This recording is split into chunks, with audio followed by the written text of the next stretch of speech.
11 grados, esa es la temperatura que tenemos a esta hora en Montevideo cuando son las 9:09. La sensación térmica está más abajo, está en 7, la humedad 61%, el viento todavía se hace notar, sopla del oeste-suroeste a 28 kilómetros por hora, la presión es de 1018 hectopascales, está nublado, pese a que en otros lugares del territorio ya salió el sol hace rato, por ejemplo en Trinidad, por ejemplo en el departamento de Soriano, varios mensajes lo informaba, por ejemplo en Cerro Largo, acá no, acá seguimos grises.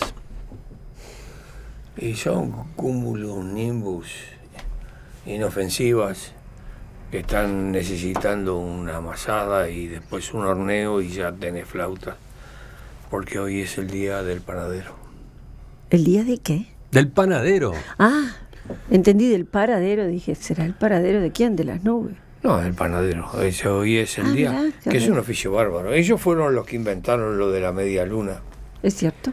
Cuando hicieron los túneles para ocupar ¿Estás hablando de tus memorias de vuelta? Sí, vos estabas.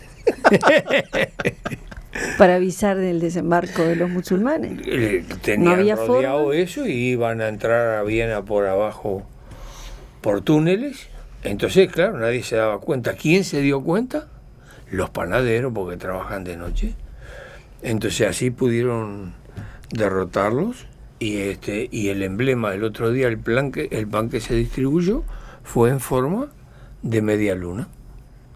Y de ahí los croissants, una media luna rellena, marcha. Bueno, era eso. ¿Cómo se aprende con el ruso? No, a mí contra un parte meteorológico de esa naturaleza es imposible competir. No, hoy no tiene ni sentido. La mesa es presentada por Bodega Jiménez Méndez, para sus líneas alta reserva y 100 años reserva familiar.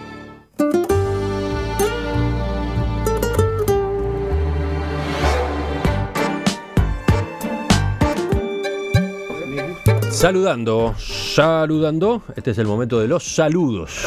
Para Ana Ribeiro, buen día. Buen día. Para Juan Grompone. Buen día, yo te quiero hacer una pregunta. ¿Alguien alguna vez te preguntó algo sobre los pascales y los milipascales y la presión atmosférica? Sí. ¿Alguien lo usa para algo? Sí, oyentes. Sí. ¿Por qué? Y yo digo, porque es rarísimo, ¿no? No sé, que yo no sabría qué hacer con la presión atmosférica. Con la temperatura y con lo demás. Sí, Lo que preguntan mucho por lo del índice Kegel. Bueno, solo la familia Mozart. Sí, quizás cuando se da la presión convenga referirla a cuál es el nivel que marca si estamos ante una presión alta o una presión baja. Exactamente, ¿no? Porque no creo que mucha gente lo sepa. Te voy a decir una cosa, yo hace años, le dije a Emiliano que cuando empezaba la primavera él tenía que cambiar los hectopascales por el índice de radiación ultravioleta, que a la gente le interesa mucho más. Bueno. Sobre todo, nunca me hiciste caso. Me dijiste nada, demasiado complicado. No, sigo con mis hectopascales. Yo creo que él tiene algo con los hectopascales. ¿Quién te dice que este año 2015 no sea el momento? Ahora con enperspectiva.net, Sí, yo creo que se podría hacer no el será cambio canje, cualitativo. Pascal.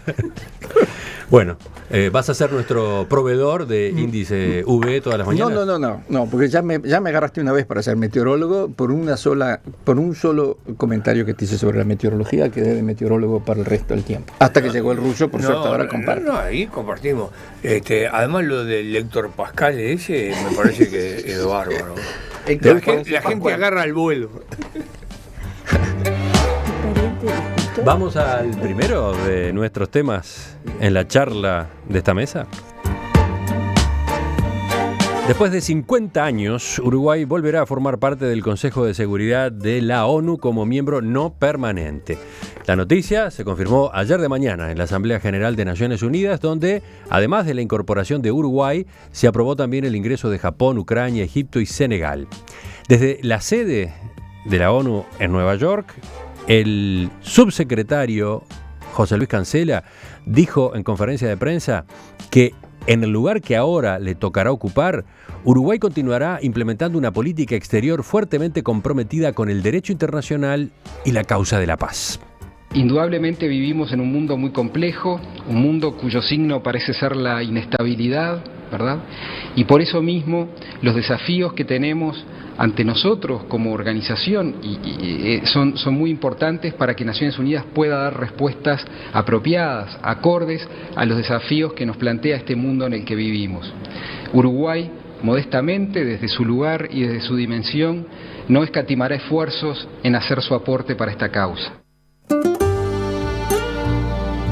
Mientras tanto, acá en Montevideo, el ministro Rodolfo Nick-Noboa confirmó que el representante de Uruguay ante el Consejo de Seguridad de la ONU será el embajador Elvio Rosselli, quien tomará posesión de ese cargo el próximo 1 de enero.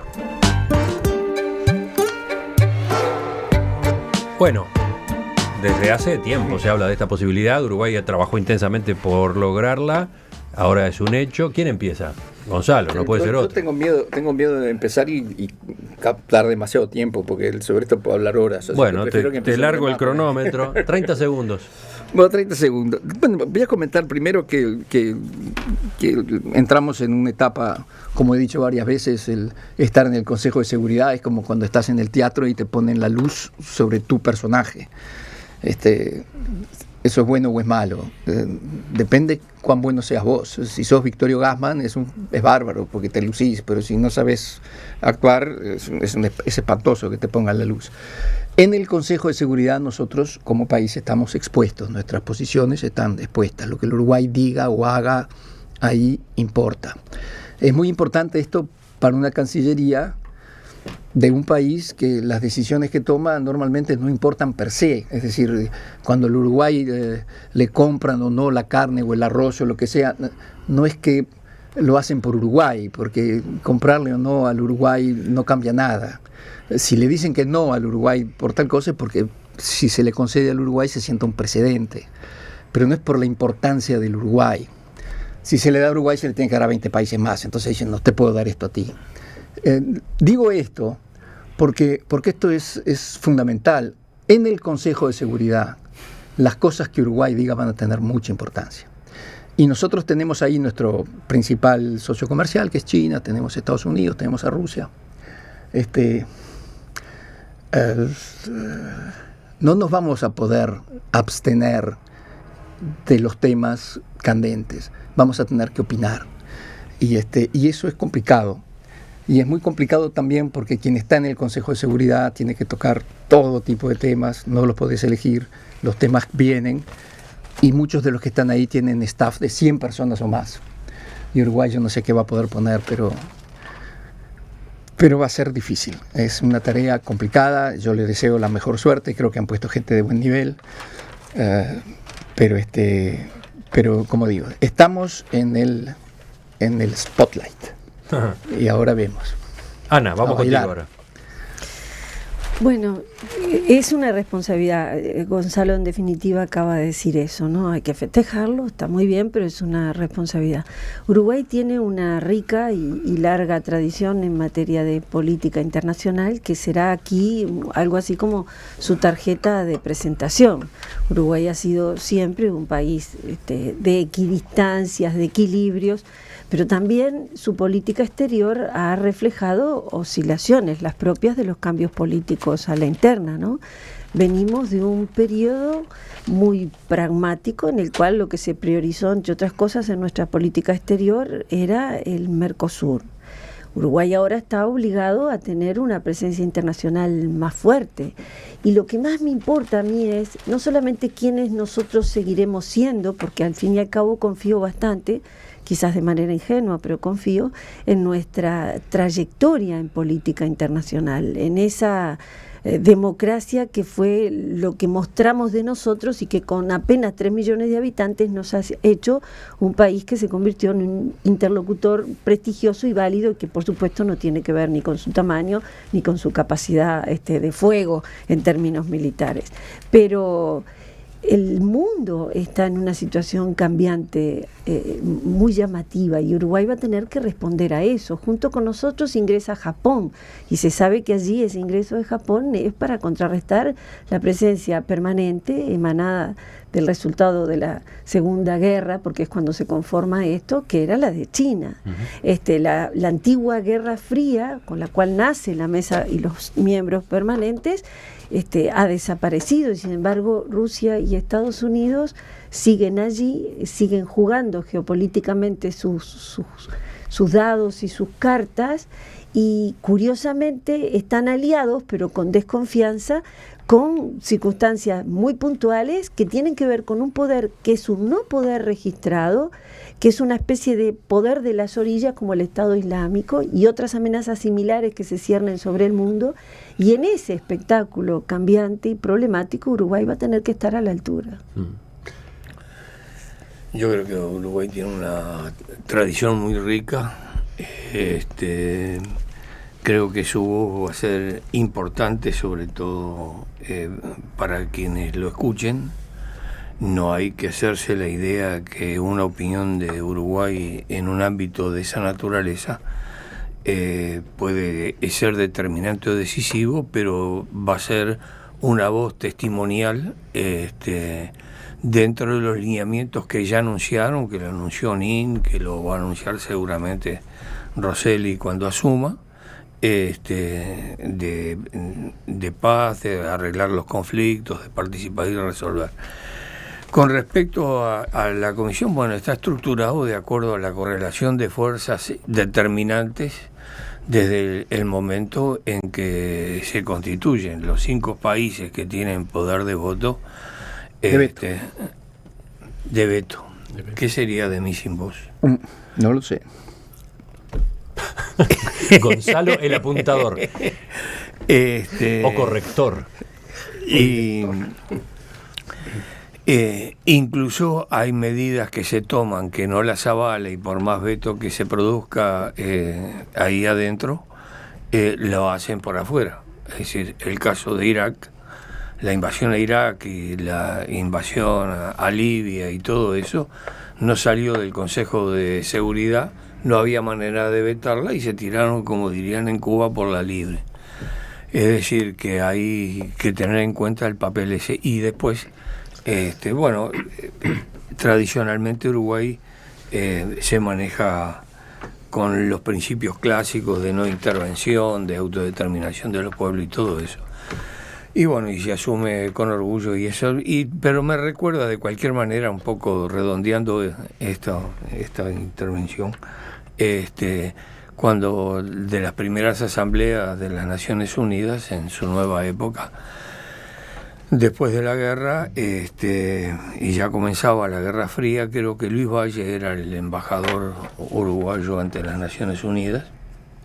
Y en una actitud con este espíritu, creo que el delegado ruso era Dimitrov, le tocaba hablar a Uruguay por orden alfabético, y Luis Valle dice, cedo la palabra al embajador de la Unión Soviética porque nos importa mucho lo que pueda decir para formar nuestra opinión sobre el tema. Entonces Dimitrov lo agarra al vuelo y le dice, de ninguna manera, la Unión Soviética está muy interesada en saber la opinión de Uruguay para tomar sus decisiones. ¿Qué es el Consejo de Seguridad de las Naciones Unidas? ¿Qué funciones cumple? Bueno, además de recomendar a la Asamblea General el nombramiento del secretario general, algo que en esta ocasión debe ocurrir el año próximo, porque ahí debe disponerse la sucesión de Ban Ki-moon. Bueno, por otro lado, resuelve sobre la admisión de nuevos países miembros y la participación en la elección de los jueces de la Corte Internacional de Justicia. El Consejo de Seguridad también puede recurrir a la imposición de sanciones o autorizar el uso de la fuerza para mantener o restablecer la paz, según recuerda hoy en un resumen en Matutino La Diaria. ¿Tú agregarías algo más, Gonzalo? Bueno, que eso está mal, eso es otra de las cosas que hay que cambiar, la designación del secretario general es otra. Ahora después quiero que Juan pueda tener su intervención y después criticamos eso. Dale, Juan. Bueno, yo creo que para un país pequeño es importante la presencia internacional, más allá del fútbol, es decir, que nos conozcan por algo más que el fútbol, ¿no? Creo que las Naciones Unidas, a pesar, ya lo conversamos en alguna tertulia previa, tiene sus problemas de vejez y sus achaques, pero aparte de eso hay una cantidad de organismos de las Naciones Unidas que son excelentes y muy importantes. Quiero mencionar solamente algunos: la UNESCO en la cultura, la FAO en la alimentación, la Unión Internacional de Telecomunicaciones, la Organización Internacional del Trabajo y muchas otras. Sí, son organismos realmente importantes. Algunos de ellos inclusive son previos a las propias Naciones Unidas. La OIT es previa. Por ejemplo, y la UIT. La UIT también. Bien. Y creo que es importante porque los latinoamericanos hemos creado una cantidad de organismos turísticos internacionales inútiles. Organismos turísticos. Turísticos internacionales, pues lo único que hacen es turismo. La UNASUR, desde la UNASUR a la OEA y pasando por mi favorito Mercosur, ¿no? Es decir, que me parece muy bien que participemos en organismos que tienen otro peso, que tienen otra jerarquía, que tienen otra visibilidad y que hacen otras cosas, ¿no? Es decir, porque estos otros organismos, creo que lo más importante es, están subvencionados por las compañías aéreas, me parece. Bien, y creo que en realidad no estaría mal que fueran subvencionados por las compañías aéreas, pero me parece que no. Son subvencionados porque le dan millas a los que viajan en primera y en turista y todas esas cosas. Entonces me parece bien que el Uruguay integre un organismo en serio, ¿no? Un organismo internacional en serio. ¿Cuándo había participado por primera vez en el Consejo de Seguridad de Naciones Unidas Uruguay? Entre 1965 y 1967. Fue la época en que el Partido Nacional tenía mayoría en el gobierno colegiado del momento. Bueno, como digo, yo sobre esto puedo hablar todo el día, pero hay varias cosas que me gustaría comentar. Primero, lo que tú dijiste sobre la elección del secretario general. Una de las funciones del Consejo de Seguridad. Uno de los problemas que tiene las Naciones Unidas de manejo interno... No lo elige, pero propone el nombre, ¿no? Sí, pero ¿qué pasa? ¿Qué pasa dentro de las Naciones Unidas con esto? Y por eso está mal y tiene que cambiarse y tiene que modernizarse, entre muchas otras cosas que ya mencionamos la otra vez, las mencionaste tú fundamentalmente, que las Naciones Unidas tiene que cambiar. ¿Qué pasa dentro de las Naciones Unidas? Al director general de la FAO, de la UNESCO, de la OIT, como mencionaba, ¿los nombra quién? Los ministros de Agricultura, los ministros de Educación, los ministros de Trabajo de los países que se reúnen, votan y nombran al señor director general de su organización. Este señor, que ha sido nombrado por los ministros, claro, lo que le importa es la agricultura, ha sido nombrado por todos los ministros de Agricultura del mundo, considera que su constituency son esa gente y él no le debe de responder nada a nadie. No hay nadie por encima de él. ¿Quién va a ver? En su tema, que es la agricultura. Después nombran al secretario general. Pero el secretario general no lo nombran los presidentes del mundo o los ministros de Relaciones Exteriores del mundo de la misma forma. No hay una elección. Porque antes de ser secretario general tenés que pasar por el Consejo de Seguridad y el Consejo de Seguridad dice este sí, este no, este puede ser, este tal. Y van descartando y al final terminás con un candidato que es el consenso entre todas esas potencias, que va a la Asamblea General dice que sí. O sea, es político y no técnico. No, ¿Estás diciendo eso? Es un sistema vicioso de nombrar a esta persona. Por eso salió Ban Ki-moon. Ban Ki-moon es un representante de Surcorea. Surcorea y Norcorea es uno de los conflictos que hay en el mundo. No era adecuado nombrar a Ban Ki-moon, y mucho menos reelegirlo. Hay que nombrar a una persona que tenga viso de ser neutral. Corea del Norte y el Sur es uno de los conflictos del mundo. Entonces eso porque, al final dijeron, que vaya este señor. Pero no tiene la aceptación. Es decir, pero yo decía, ¿qué pasa dentro de Naciones Unidas? Cuando el secretario general quiere imponer su autoridad, para decir, yo voy a liderar a esta familia de organizaciones, mucha gente le dice, no, vos no tenés legitimidad para liderarme a mí, porque yo en mi campo opino lo que yo quiero y consulto con mis ministros de Agricultura, y tienen razón. Entonces, una posibilidad, que yo la propuse incluso dentro de Naciones Unidas, es que el Consejo de Seguridad está bien, sirva como filtro, pero que mande 2 o 3 candidatos, o 4, y que la Asamblea General elija. Ya sería un paso mucho más positivo que lo que está pasando ahora, en que va uno solo. ¿Lo de Ban Ki-moon es un error o es una intención?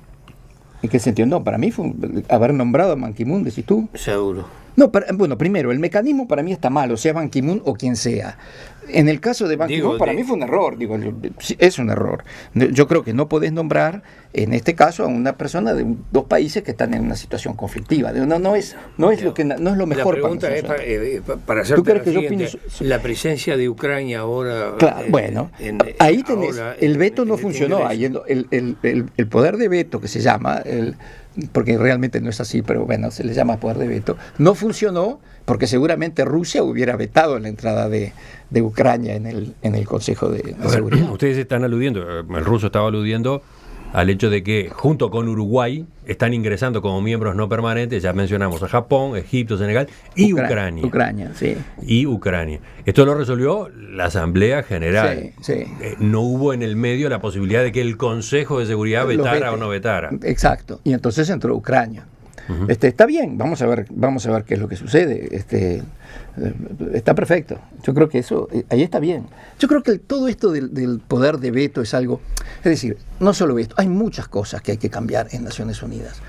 A mí me parece lo que ha pasado el Uruguay, lo que ha venido haciendo, ha sido muy profesional. A mí me parecen muy buenos los discursos que se han pronunciado hasta ahora. Pero realmente la pregunta que nosotros nos tenemos que hacer es, visto que este organismo es fundamental cambiarlo, ¿nosotros de qué lado vamos a estar? ¿De los que mantenemos las cosas como están y hacemos un buen papel y pasamos?